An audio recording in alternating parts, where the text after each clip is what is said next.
ఈరోజు మున్సిపాలిటీలో జరుగుతున్నటువంటి 22 వార్డుల్లో పోటీ చేస్తున్నటువంటి కాంగ్రెస్ పార్టీ అభ్యర్థులను గెలిపించాలని బాధ్యతతో ఈరోజు నేను డోర్ టు డోర్ క్యాంపెయిన్ చేస్తూ ఉన్నా. ఆ తరుణంలో ఈరోజు దొంతికొండ ప్రాంతంలో 2వ వార్డులో సోదరమణి దగ్గుమల్లి మౌనిక పోటీ చేస్తూ ఉన్నారు. వారి విజయాన్ని కాంక్షిస్తూ నేను ఈ గ్రామానికి ఈ వాడకు రావడం జరిగింది. ప్రతి ఇంటిలా పాది నేను తిరగడం జరిగింది. ప్రతి ఇంటికి వెళ్ళిన తర్వాత ప్రధాన సమస్య ఇంటి సమస్య. సుమారు 40 ఏళ్ల కాలం పాటు కట్టినటువంటి ఇల్లు శిథిలావస్థలకు చేరుకున్నాయి. అవి మీ కడతరా సారు అని నన్ను వాళ్ళందరూ అభ్యర్థన కోరారు. వారందరూ కూడా ప్రతి ఇంటిలా పాది కుటుంబ సమేతంగా సతీ సమేతంగా ఈరోజు ర్యాలీకి నాతో పాటు నడిచిండ్రు. ఎందుకనంటే మీరు చేస్తారు. కాంగ్రెస్ ప్రభుత్వ హయాంలో ఇందిరమ్మ రాజ్యంలోనే మన బతుకులు బాగుపడతాయనే ఆలోచనతో వాళ్ళందరూ నిర్ణయం ఆశీర్వదించారు. అదేవిధంగా జరిగేటటువంటి ఏదైతే ఎన్నికలు ఉన్నాయో విజయదుందుమని ఏదైతే ఈ ప్రాంతం నుండి నాకు అత్యధిక భారీ మెజార్టీతో 100కు 100% ఇస్తానని వాళ్ళు మాట ఇచ్చిండ్రు. 100కు 100% నేను ఇక్కడ అభివృద్ధికి సమూలంగా ప్రక్షాళన చేసి అభివృద్ధి చేసి చూపిస్తానని చెప్పేసి వాళ్ళకు నేను మాట ఇచ్చిన. అదేవిధంగా 22 వార్డులో భాగంగా ఈరోజు అన్ని వార్డులో కూడా కాంగ్రెస్ పార్టీ బలపరిచిన అభ్యర్థులు గెలబోతూ ఉన్నారు.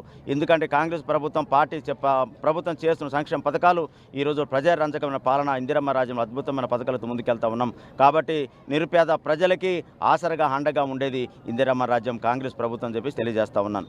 ఇప్పటికి అసురాయపేట పట్టణంలో మున్సిపాలిటీగా ఏర్పడిన తర్వాత తొలి నాళ్లలోనే మున్సిపాలిటీ ప్రాంత పరిధికి 15 కోట్ల రూపాయల శాంక్షన్ తీసుకురావడం జరిగింది. దానిలో భాగంగా మొట్టమొదటి దశలోనే మన 100 పడకల హాస్పిటల్గా దాన్ని శంకుస్థాపన చేయగలిగినాం. అదేవిధంగా ఇంటిగ్రేటెడ్ పాఠశాల 200 కోట్ల రూపాయలతో మనం శాంక్షన్ తీసుకురావడం జరిగింది.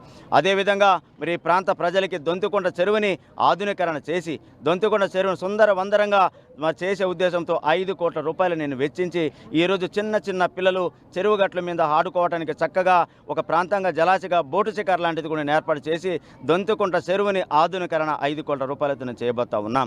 అదేవిధంగా మార్కెట్ కాంప్లెక్స్ కూడా 1 కోటి రూపాయలతో తయారు చేస్తూ ఉన్నాం. అట్లాగే టాయిలెట్స్ బ్లాక్స్ కూడా 50 లక్షల రూపాయలతో నేను శాంక్షన్ చేయడం జరిగింది. అదేవిధంగా మున్సిపాలిటీ భవనం కూడా 7 కోట్ల రూపాయలతో అద్భుతంగా తయారు చేస్తూ ఉన్నాం. అదేవిధంగా సెంట్రల్ లైటింగ్ కూడా ఈరోజు అద్భుతంగా ఒక ఆధునీకరణ చేస్తూ ఉన్నా. అదేవిధంగా మినీ స్టేడియం పిల్లలు ఆడుకోవడానికి మినీ స్టేడియం అంతర్జాతీయ స్థాయిలో మినీ స్టేడియం ఉండాలని ఆలోచనతో 5 కోట్ల 70 లక్షల రూపాయలతో నేను దాన్ని తయారు చేస్తూ ఉన్నా. ఇన్ని అభివృద్ధి కార్యక్రమాలు ఈ పట్టణానికి నేను చేస్తూ ఉన్నా. కాబట్టి పోటీ చేస్తున్నటువంటి కాంగ్రెస్ పార్టీ అభ్యర్థులందరినీ కూడా మీరు గెలిపించాలని కోరుతూ ఏదైతే పని చేయడానికి ఎమ్మెల్యేగా నేనున్నా, ప్రభుత్వం కాంగ్రెస్ ప్రభుత్వం ఉంది. కాబట్టి మీరు కాంగ్రెస్ పార్టీ బలపరిచిన అభ్యర్థులను గెలిపించిన ఎడల ఈ యొక్క మున్సిపాలిటీ ప్రాంతాన్ని అందంగా తీర్చిదిద్దే బాధ్యత తీసుకుంటాను. నీటి వసతి కానీ, డ్రైన్ కానీ, సీసీ రోడ్లు కానీ, ఇళ్ళు కానీ అన్ని మౌలిక వసతులు రూపకల్పన చేసే బాధ్యత నేను తీసుకుంటానని చెప్పి తెలియజేస్తా ఉన్నా. కాంగ్రెస్ పార్టీలో రెబల్స్ ఎవరు లేరు, ఇండిపెండెంట్ అభ్యర్థులే.